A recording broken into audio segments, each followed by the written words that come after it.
Just because someone is one of the most celebrated, decorated, beloved, and revered musicians of their generation with a career spanning over 7 decades, does that mean they actually give good practice advice? Let's find out. Hi, I'm Megan, and I'm a piano teacher with over 15 years of teaching experience and 3 degrees in piano pedagogy. And on my channel, I share tips, tricks, and tutorials every single week. Today, I'll be reacting to this video of legendary violinist Itzhak Perlman giving his advice on practicing. The original video will be linked in the description if you'd like to watch the whole thing for yourself. Okay, everybody is talking to me about practicing. And what's the deal about practicing? And how much should you practice? Okay, sorry to stop so soon, but gosh, I could listen to this guy read the phone book. I mean, what an amazing voice. Okay, let's keep going. So now, obviously, if you're very talented, practicing is very, very important. Now, when I was growing up, I practiced basically 3 hours every day.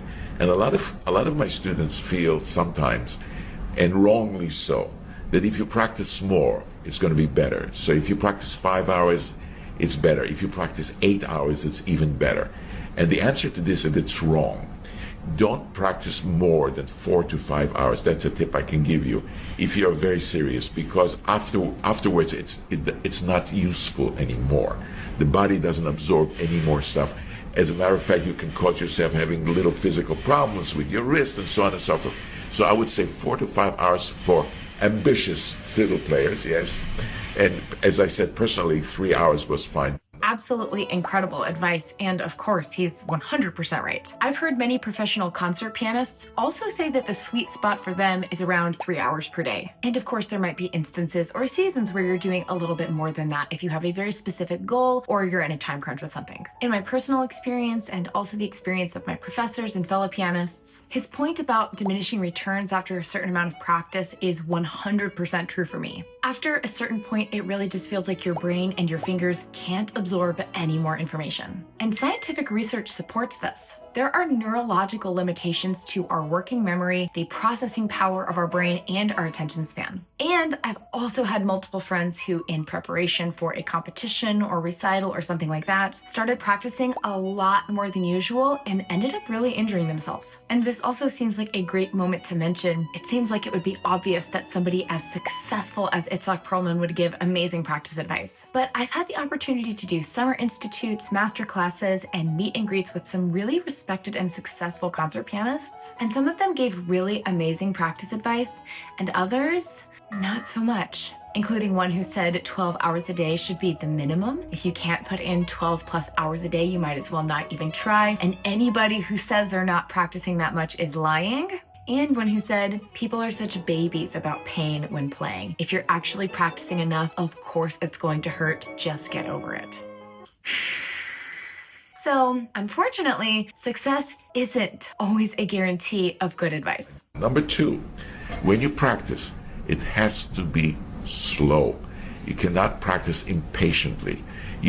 Putting in the time of practicing is not enough. I would rather practice with your head for 2 hours than somebody else just mindlessly for 8, because that doesn't work. Look, if you won't listen to me, listen to Itzhak Perlman, okay? If a genie gave me 3 wishes, I would use all 3 on wishing that my students would practice slowly, because I think it would actually take all 3 wishes to make it stick. It is my most often repeated request and piece of advice to my students. So much so that I sometimes begin to doubt myself and wonder if I should really just be repeating the same thing over and over again, and if it's really that important. So this just gives me renewed strength and fervor for championing slow as heck practicing. And he perfectly articulates that slow practice is not easy. It's harder than mindlessly blowing through your music. So you might not be able to maintain focus and attention for quite as long when you're really practicing the way you should be. But it's better for you to practice a bit less and do it the right way. He says better 2 focused hours than 8 mindless ones, and I think this is a pretty good ratio to keep in mind. I have a lot of adult beginner students who tell me they're practicing for an hour and a half, and I often think they could easily pare that down to 20 or 30 minutes of really focused, intentional practice and actually achieve better results. So I can tell you that if you want to practice really correctly, number 1, slowly. Number 2, have an agenda. Why do you want to practice? Make sure that you practice in small sections. You want to make sure that you don't repeat anything without actually hearing what you're doing. Because when you repeat certain things, and for example, let's say that you practice something for the bow, and you keep repeating it, and then you're playing it slightly out of tune, then you're actually practicing to play out of tune. That's why you have to actually really listen very carefully to what you're doing, and so on. So I know that this is very, very general, but at least the important thing is to do it very slowly and to do it in small sections and to have patience.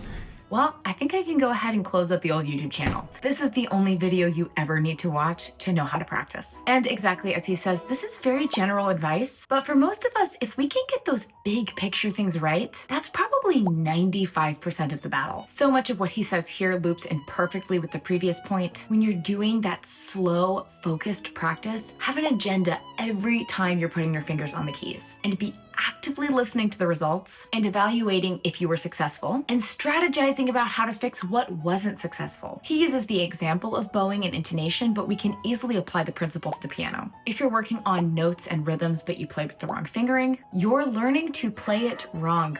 And if you're practicing your fingering, but your rhythm, or even on a deeper level, your voicing, dynamics, or pedaling are just completely wrong, you're learning to play it wrong. And there's a time and a place for sort of woodshedding practice, where we're really just focusing on the bones of the music, but there's a difference between intentionally leaving out the pedal, or playing everything at a consistent dynamic to build a solid foundation, and mindlessly ignoring important musical elements because we think we'll be able to just add it in later. And as I've said in other videos, and based on everything I've heard so far, I dare say I think Mr. Perlman would agree with me. If you're playing a piece where you simply aren't capable of focusing on all of those details, it's probably too hard. And you'd be better served in your long-term learning by working on easier pieces that you can execute perfectly. If something sounds great on Monday and it does not sound so good on Tuesday, don't give up. It means that it's not yet there. Keep practicing slowly again and again, and by Wednesday it'll be slightly better, and by Thursday it'll be even more better. But patience is very, very important.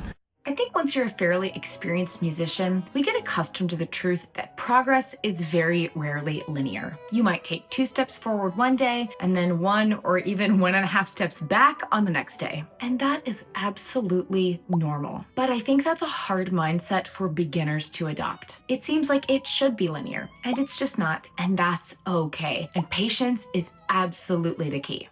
Let's talk a little bit about nerves. Nerves. You can't get rid of nerves, really. The only thing that you can do about nerves is to be familiar with nerves. So that when you're nervous when you play, then you know actually what happens to you personally. And sometimes you might think that you're going to get nervous and it might not happen. And sometimes you say, oh, I'm never going to get nervous. You know, tonight I feel so good. And all of a sudden on stage you start to get the jitters. Don't be surprised. Just be familiar with what happens to you. Everybody has a different kind of thing, but as long as you actually remember what happens to you and just say, oh, I know that. That's what happens to me. I'm going to try and deal with it. That's one way of dealing with nerves, not so much getting rid of nerves, but dealing with nerves. So in addition to the practice advice, I kind of feel like I just got a free therapy session. Emotions, including anxiety and nervousness, come and go. And there's nothing we can really do to control them. And I think that knowledge should feel freeing more than anything. When I was in grad school, I had to take some electives in psychology, and one of the courses I took really changed my life in a lot of ways. It was called positive psychology, and one of the principles we learned about was that negative emotions are going to happen. Fear, anxiety, sadness, etc. But a majority of the pain and misery and distress we experience is a result of the meaning we put behind those emotions and the things we do to try to change them, fix them, or make them go away. So for example, we feel nervousness before a piano performance, so we think, because I'm nervous, that must mean I'm a terrible musician. I shouldn't even be doing this performance because I'm nervous, I'm going to fail. If I fail, that means I'm a terrible person and my life will be over. And maybe I should just pretend to break my arm so I can get out of it. Maybe I should really break my arm. That ledge over there looks tall enough to fall off. Instead of just thinking, oh, I'm nervous. My heart's beating a little fast, maybe my hands are shaking. This is totally normal. There is nothing wrong with me. And exactly as he said, the best thing is to know yourself and know what happens to your body when you get nervous. If you tend to play too fast, strategize about how you might try to control your tempo, or maybe learn some breathing exercises or a relaxation routine that helps you. Some people have great results with things like Alexander technique for working on nerves. And if nothing else, if you're really feeling upset about being nervous, Itzhak Perlman gets nervous, and he deals with his nerves. So if it works for him, I think it should be good enough for us.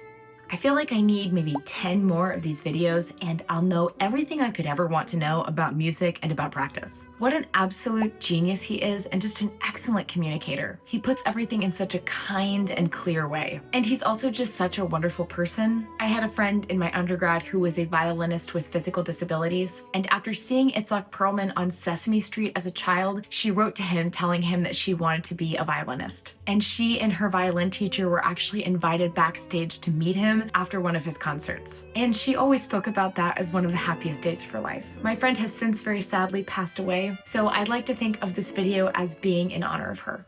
I'd love to hear your thoughts in the comments below, and as always, thank you so much for watching and happy practicing.